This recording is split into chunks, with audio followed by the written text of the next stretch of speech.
একদিন বৃদ্ধ লোকটি তার নাতিকে নিয়ে সুন্দর সবুজ সোনালী মাঠ দেখতে গিয়েছিল। নাতি পাশেই মাঠে একাই খেলছিল। হঠাৎ বৃদ্ধ লোকটি দেখলো আকাশে একটি সাপ উড়ছে। সে নাতির জন্য ভয় পেয়ে গেল, নাতিকে খোঁজাখুঁজি শুরু করলো। নাতির কাছেই ঝোপের ধারেই ছিল।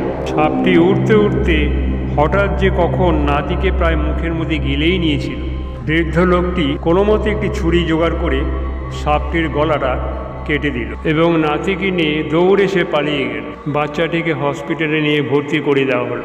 এদিকে বৃদ্ধ লোকটির স্নেকোফোবিয়া হয়ে গেল। সে সবসময় সাপ দেখে, ঘরে বাইরে যেখানেই যায় সেখানেই সে সাপ দেখে। একদিন সে ঘরের দরজা খুলে দেখে বিছানার মধ্যে সাপ শুয়ে আছে। তার এই আতঙ্ক যেন দিন দিন বেড়েই চলেছে। সে পাওয়ার কাচের মধ্যে তাকানোর সময়ও দেখছে সাপ। নিজের নাতিকে সাপ গিলে খাচ্ছে, এই দৃশ্য তার ব্রেনের কোনো সমস্যা তৈরি করে ফেলেছে।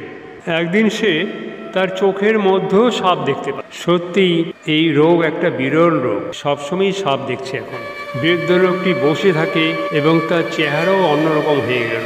আগের ঘটনাগুলো সে বসে বসে স্বপ্ন দেখে। বাড়ির লোক ভেবেছিল কিছুই হয়নি, ও ঠিক হয়ে যাবে। কিন্তু যতই দিন যাচ্ছে বৃদ্ধটির মাথা ব্যথা শুরু হয়ে গেল। সে উসপিস করে এপিট ওপিট করছে। তাই আর দেরি না করে বাড়ির লোক তাকে হসপিটালে ভর্তি করে দিল।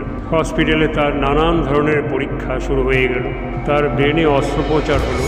বৃদ্ধ লোকটির অবস্থা এমনই যে হসপিটালের নার্সকে দেখলেও সে সাবধান। যাই হোক, ডাক্তারদের চিকিৎসায় সে ধীরে ধীরে সুস্থ হতে শুরু করল।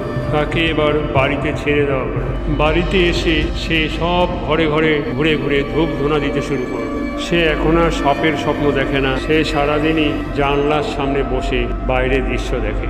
এদিকে বৃদ্ধ নাতিও হসপিটালে ধীরে ধীরে সুস্থ হতে শুরু করল। বাচ্চাটির পা এবং মেরুদণ্ডের হাড় ভেঙে গিয়েছিল। এটা সত্যিই আমাদের কাছেও সুখবর যে দাদুর সাথে নাতিও ধীরে ধীরে সুস্থ হতে শুরু করল। বাচ্চাটি হসপিটালে ভিডিও দেখা শুরু করলো। সেও বাড়িতে চলে আসলো এবং মা বাবার সাথে দাদুর সাথে থাকতে শুরু করলো। পরিবারটি আনন্দে মেতে উঠলো। দাদু এবং নাতি দুজনেই হাসাহাসি করছে, খেলাধুলো করা শুরু করলো। আপনারা আমাকে সাবস্ক্রাইব করে আরও উৎসাহিত করবেন।